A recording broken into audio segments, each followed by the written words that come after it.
Hello friends, मैं doctor P S Tiwari, आप सभी का स्वागत है।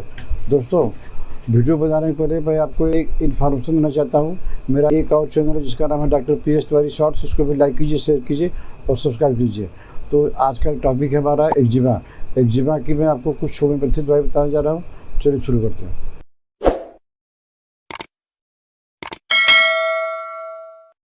दोस्तों, पहली दवाई का नाम है पेट्रोलियम।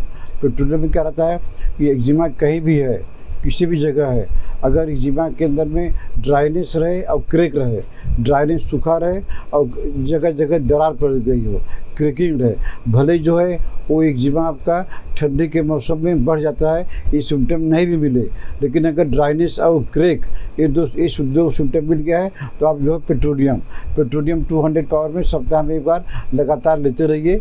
अगर एग्जैक्ट ये सिम्टम है तो आपका इसी पेट्रोलियम से आपका जो है पुराना से पुराना एक्जिमा ठीक हो जाएगा। दोस्तों, दूसरी दवाई के नाम है सुराइनम। सुराइनम हम ऐसे केस में देते हैं जब एक्जिमा हुआ है और एक्जिमा में जो है स्मॉल ब्लिस्टर, छोटे छोटे जो है छाले पड़े हों, इरप्शन ऑफ स्मॉल ब्लिस्टर, छोटे छोटे ब्लिस्टर के दाने निकलते हैं, उसमें इचिंग तो रहेगी क्योंकि एक्जिमा का मेन सिम्टम है, उसमें इचिंग रहेगी। लेकिन अगर एक्जिमा में इरप्शन ऑफ स्मॉल ब्लिस्टर तो आपको चिंता करने की जरूरत नहीं है। आप सुराइनम 200 पावर का हफ्ता में एक बार लेते रहिए। अगर एग्जैक्ट सिम्टम यही मिलता है कि इरप्शन ऑफ स्मॉल ब्लिस्टर तो आप सुराइनम 200 सप्ताह में 200 पावर का सप्ताह में एक बार लगातार लेते रहिए। आपका कितना भी पुराना एक्जिमा रहेगा सुराइनम से ठीक हो जाएगा। दोस्तों, इसकी अगली दवाई के नाम है फेगोपाइरम। फेगोपाइरम ऐसे एक्जिमा के केस में देते हैं जिसमें itching is better by cold water application. हमको कहीं पर एक्जिमा हुआ है और उसमें इचिंग होती है, जलन होती है या जो भी उसमें दिक्कत हो, अगर हम कोल्ड वाटर लगाते हैं तो आपको फेगोपाइरम लेनी है। फेगोपाइरम अगर आपका नया एक्जिमा है तो 30 पावर का 2 बूंद करके दिन में 3 बार लगातार लीजिए। अगर पुराना से पुराना एक्जिमा है लेकिन सिम्टम यही मैच होने चाहिए, itching is better by cold water application. अगर सिम्टम मैच कर गया तो आप फेगोपाइरम 30 पावर का नया केस में दिन में 3 बार लगातार लीजिए। अगर पुराना केस है तो आप फेगोपाइरम 200 सप्ताह में एक बार लगातार लेते रहिए। अगर आपका इचिंग सिर्फ जो है कोल्ड वाटर एप्लीकेशन से आपका एक्जिमा में आराम मिलता है तो आपका फेगोपाइरम से आपका एक्जिमा जड़ से ठीक हो जाएगा। दोस्तों, इसकी नेक्स्ट दवाई है सल्फर।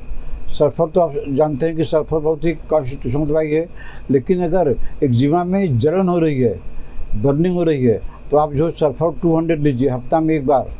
ये सल्फर को ज़्यादा लेना भी नहीं है तो सल्फर 200 सप्ताह में एक बार लगातार लीजिए। आपका जो है अगर बर्निंग ठीक हो गई तो एक्जिमा भी ठीक हो जाएगा। अगर आपका एक्जिमा में बर्निंग हो रही है तो आप सल्फर 200 सप्ताह में एक बार लगातार लेते रहिए, कम से कम 3 महीना लीजिए। उसके बाद देखिए आपका एक्जिमा का रूप बदल जाएगा। आगे के लिए आप कंसल्ट कर लीजिए।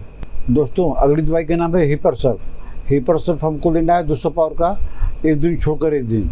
इसमें क्या होता है कि अगर एक्जिमा के साथ में पस भी हो गया हो, एक तो एक्जिमा ही है उसके साथ में पस फॉर्मेशन, पस भी निकल रहा है, दबाते हैं तो पस निकलता है, बस यही है। तो आप हिपरसल्फ 200 एक दिन छोड़कर एक दिन लगातार आप ले लीजिए। इसका कोई साइड इफेक्ट नहीं है, इसको आप जितना दिन चाहे उतना ले सकते हैं। हिपरसल्फ 200 अगर एक्जिमा केस में पस फॉर्म हो रहा है तो आपका जो है ये प्रॉब्लम जड़ से ठीक हो जाएगा। दोस्तों, अगली दवाई के नाम है मेजेरियम। मेजेरियम 200 आपको लेना है सप्ताह में एक बार। इसका सिम्टम क्या है कि एक्जिमा के साथ में क्रस्ट फॉर्मेशन हो, पपड़ी बन गई हो, आपको मेजेरियम से बढ़कर कोई दवाई नहीं है। मेजेरियम 200 सप्ताह में एक बार लगातार लीजिए। आपका क्रस्ट फॉर्मेशन जब जैसे जैसे आराम होता जाएगा वैसे वैसे आपका एक्जिमा भी ठीक हो जाएगा। मेजेरियम 200 सप्ताह में एक बार 4 बूंद करके लीजिए, लगातार लीजिए। दोस्तों, अगली दवाई का नाम है ग्रेफाइटिस। ग्रेफाइटिस एक अच्छी दवाई है एक्जिमा की, लेकिन अगर जो आप इचिंग करते हैं जो उसमें डिस्चार्ज होता है वो थिक डिस्चार्ज हो जाए, एकदम स्टिकी डिस्चार्ज बने, जैसे मधु होता है, मधु का डिस्चार्ज होता है चिपकने वाला, तो ऐसे केस में आप जो है ग्रेफाइटिस 200 सप्ताह में एक बार लगातार लीजिए। आपका एक्जिमा जड़ से ठीक हो जाएगा। लेकिन याद रखिए, एक्जिमा के केस में अगर डिस्चार्ज एकदम ठीक होता है, भले वो स्टिकी ना हो लेकिन ठीक होना चाहिए। अगर ठीक है तो ग्रेफाइटिस 200 हफ्ता में एक बार 200 पावर का देने से आपका एक्जिमा हर हाल में एकदम जड़ से ठीक हो जाएगा। तो दोस्तों, आज मैंने आपको एक्जिमा का कुछ टॉप होम्योपैथिक दवाई बताया। अगर आपको ट्रीटमेंट लेना है तो आप हमको व्हाट्सएप मैसेज करके अपना अपॉइंटमेंट बुक कर सकते हैं। आशा आपको हमारा आज का वीडियो पसंद आया होगा। इसको लाइक कीजिए, शेयर कीजिए। अगर आपने हमारा चैनल अभी तक सब्सक्राइब नहीं किया है तो सब्सक्राइब कर लीजिए। तब तक मिलते हैं आपसे अगले ऐसे किसी वीडियो में। नमस्कार।